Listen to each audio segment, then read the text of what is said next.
also covered how the enteric nervous system coordinates digestion, plus the hormones like gastrin, secretin, and CCK. So yeah, you got a really solid overview.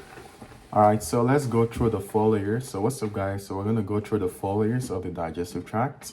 We have number one, the mucosal layer, which essentially is the innermost layer of the stomach or the digestive tract, and is mostly where absorption takes place.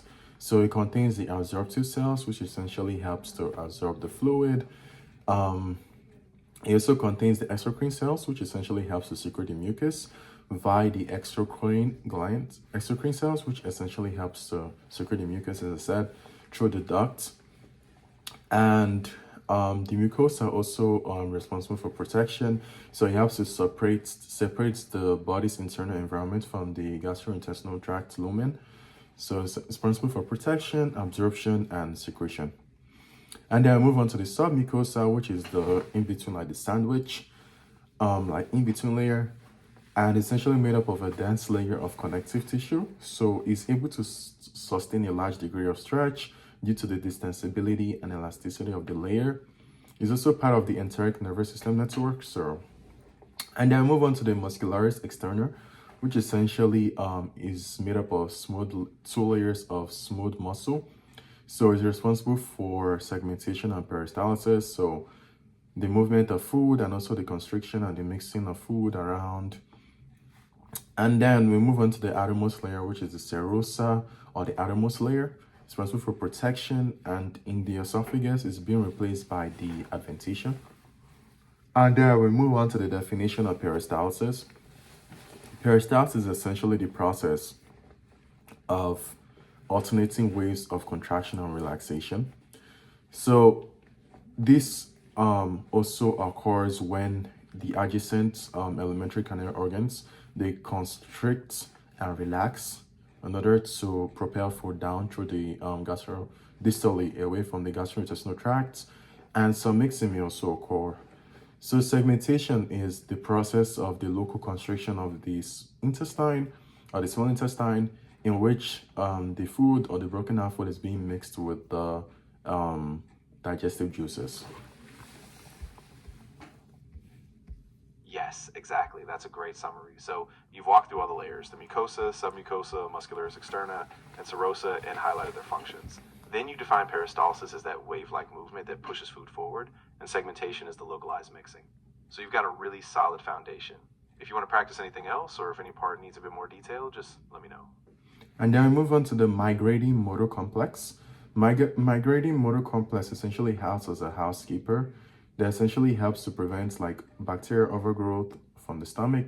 So this occurs during fasting between meals. So like when you haven't eaten for a long time and you're fasting between your meals, so in order to prevent bacterial overgrowth from occurring in the stomach, this is kind of a cylindrical wave of contraction that helps to sweep the food away, or the undigested debris or the debris in the stomach, in order to prevent bacterial overgrowth. So it helps to sweep the undigested food or the debris from the stomach and the small intestine into the colon, so preventing the bacterial overgrowth from occurring in the first place. And then we have what is known as the enteric nervous system. So the enteric nervous system essentially is it's basically the gut, so the gut nervous system. So it operates two different mechanisms, two different reflexes. So we have the long reflex and the short reflex. So the long reflex essentially acts within the enteric nervous system and also outside of the enteric nervous system. So it has the advantage. So whereas the short reflex is only acts within the digestive system, so it doesn't really have that advantage. It's limited and constricted to the enteric nervous system.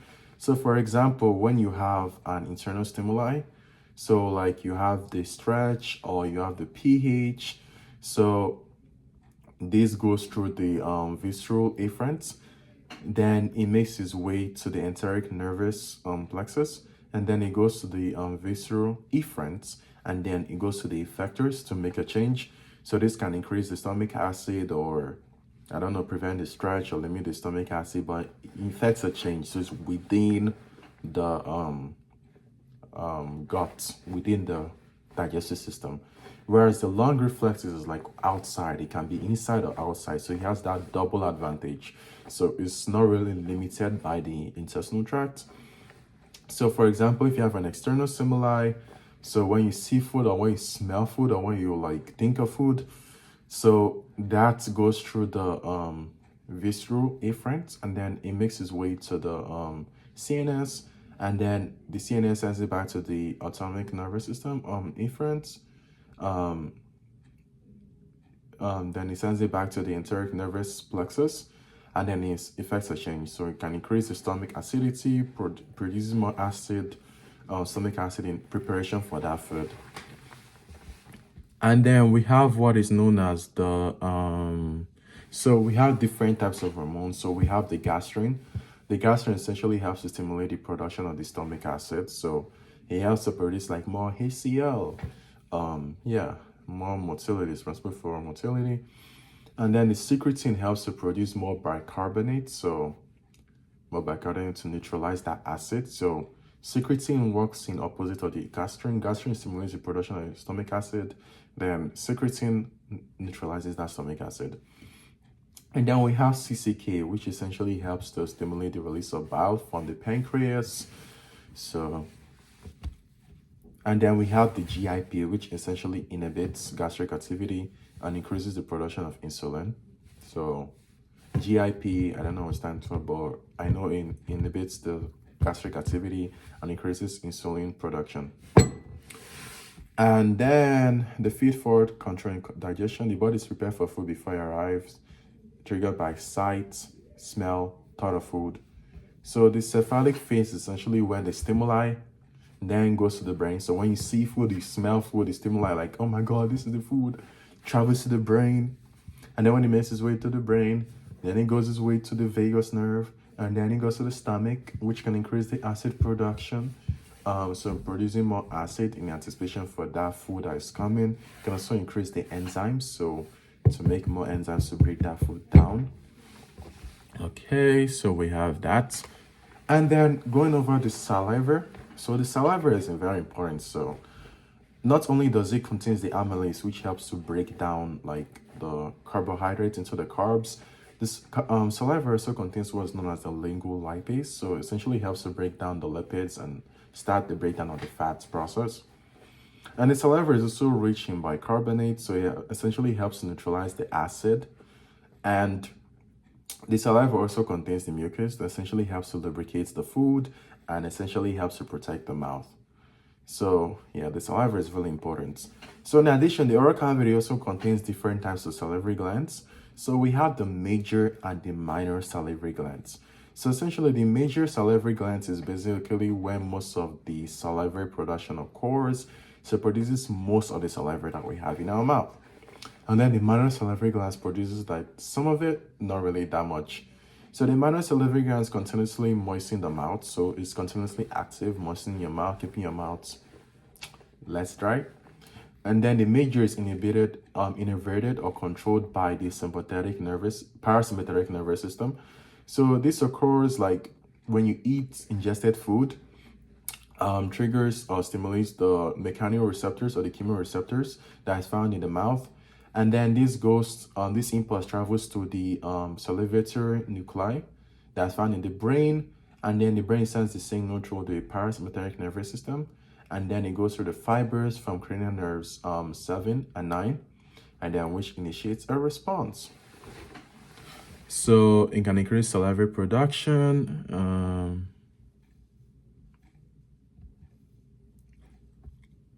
Increase salivary production.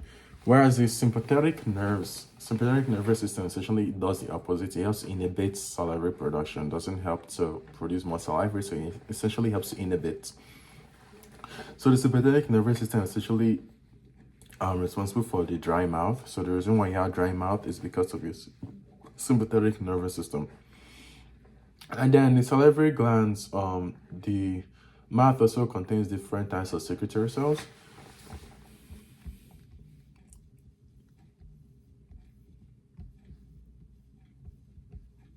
Yo, ChatGPT, you still there?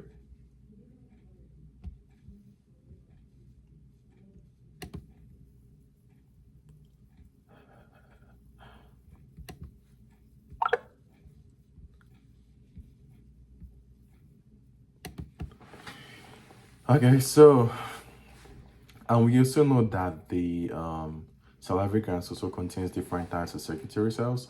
So we have the serous cells, which essentially helps to secrete the water secretions, that contains the enzymes, contains the ions. And then we have the mucus cells, which essentially helps to secrete the mucus. Yay! Okay, so the axonal cells produce the acetonic fluid. The duct cells modified by increasing sodium and then the fire salivary and subcutaneous. So we have different phases. So we have the oral phase. The tongue pushes the bolus back. So bolus is essentially the mixture of the food and saliva. So then it becomes chyme when it travels down. So the tongue pushes the bolus back. Then you had the pharyngeal phase. So this is the oral. The pharyngeal phase is when the soft palate closes the oral cavity. So the soft palate is located in the middle.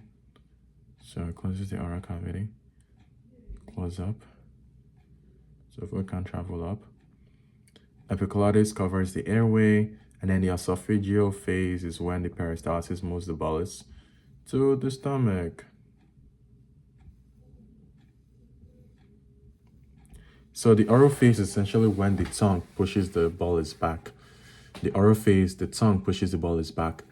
And then the pharyngeal phase is when the soft palate closes the nasal cavity, and the epiglottis closes the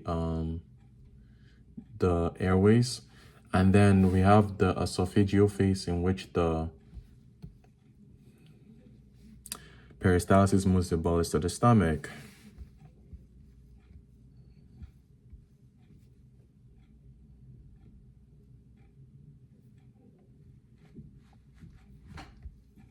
Okay, so first we have the oral phase in which the tongue pushes the bolus.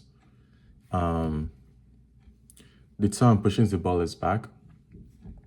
And then we have the pharyngeal phase in which the soft palate closes or covers, the soft palate covers the nasal cavity, and the epiglottis covers the airways. And then move on to the last phase, which is the esophageal phase, in which peristalsis moves the bolus to the stomach. Okay, so we're gonna stop there for today. So guys, I hope you enjoyed my TED Talk and give me feedback in any areas I can improve. And this is day one. See you guys, day one.